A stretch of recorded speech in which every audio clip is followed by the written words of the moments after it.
I've been looking to amp up my social media game. Any tips on how to create engaging content? Absolutely. First off, you need to know your audience. Who are you talking to? What do they care about? What do they want to listen? Right, so if my audience is into fitness, I should focus more on health and workout tips. Absolutely. You need to tailor your content according to your audience's interest and add imagery, visuals, videos, all of that because that makes a huge difference. That makes sense. And how do I get them to keep coming back for more? Consistency is key.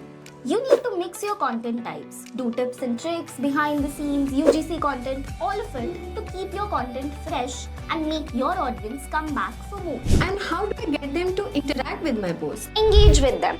You need to ask questions, run polls, and ask your audience to share their thoughts. When they comment, make sure to reply because that makes them feel valued. That sounds like a plan. I'm excited to get them into action.